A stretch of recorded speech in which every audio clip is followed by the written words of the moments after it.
musan laraba ko litinin mala yana ofis insha Allah to shine dalilin ziyarar tamu mu zo mu dan abubuwa dai da shauransu saboda wani lokacin jami'anmu suna dan aiki haka so suna kama irin ko kuma zo musu da kes din aure ko makamancin wannan so kaga aikin wannan gida ne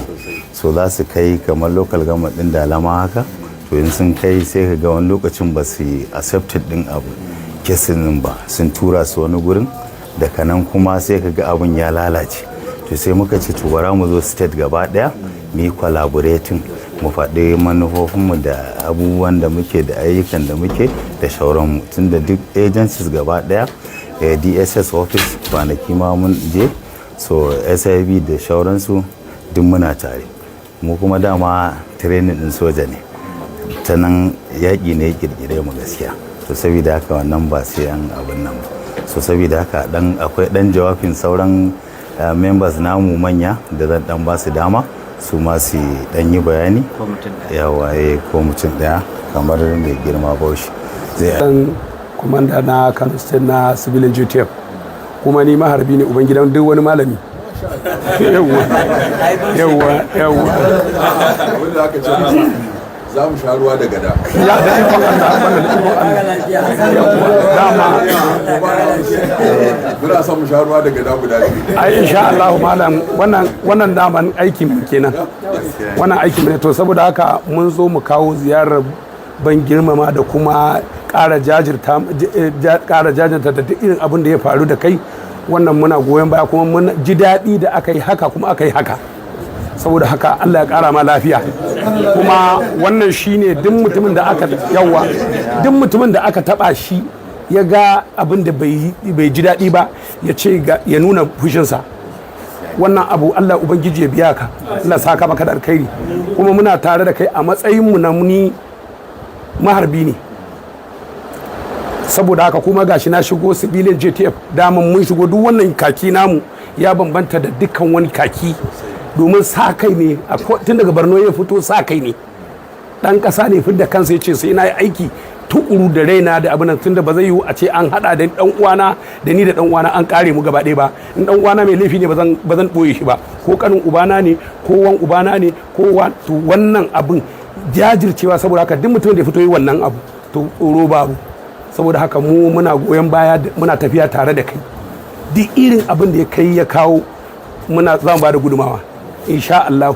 da gurin da baya shigo da gurin da ake jin tsoron sa to in Allah da a nemi su village JTF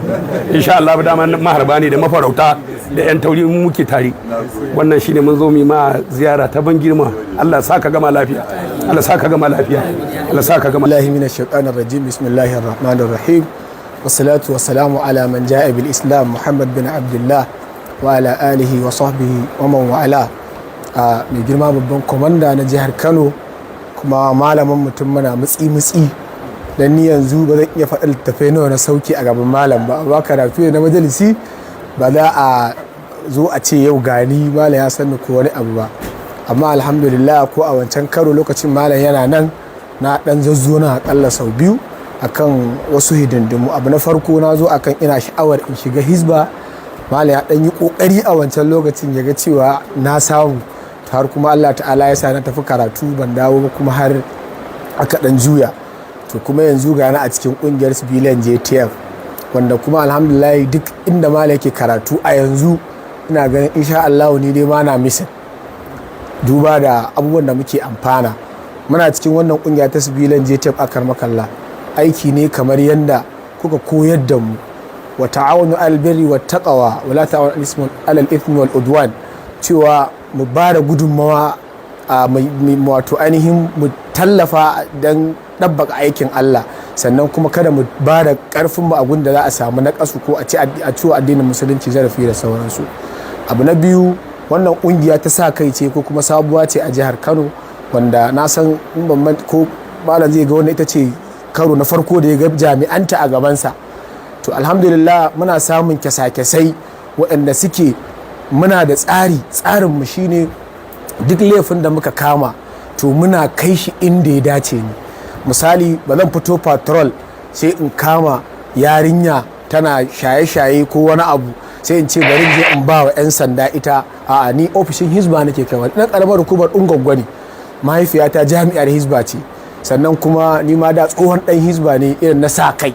saboda haka naga sai in je in ba su. Idan kuma misali muka samu wanda muka kama kwaya da abubuwa sai ka je ka ba wa 'yan drugs ko wani abu wanda yake na criminal case ne, sai ka je ka ba 'yan sanda wanda ya kamata kai enlightened din DSS ne, su za su zo su yi na binciken, sai ka je su je. To alhamdulillah wannan gabar akar makalla muna so mu amfani da damar a ita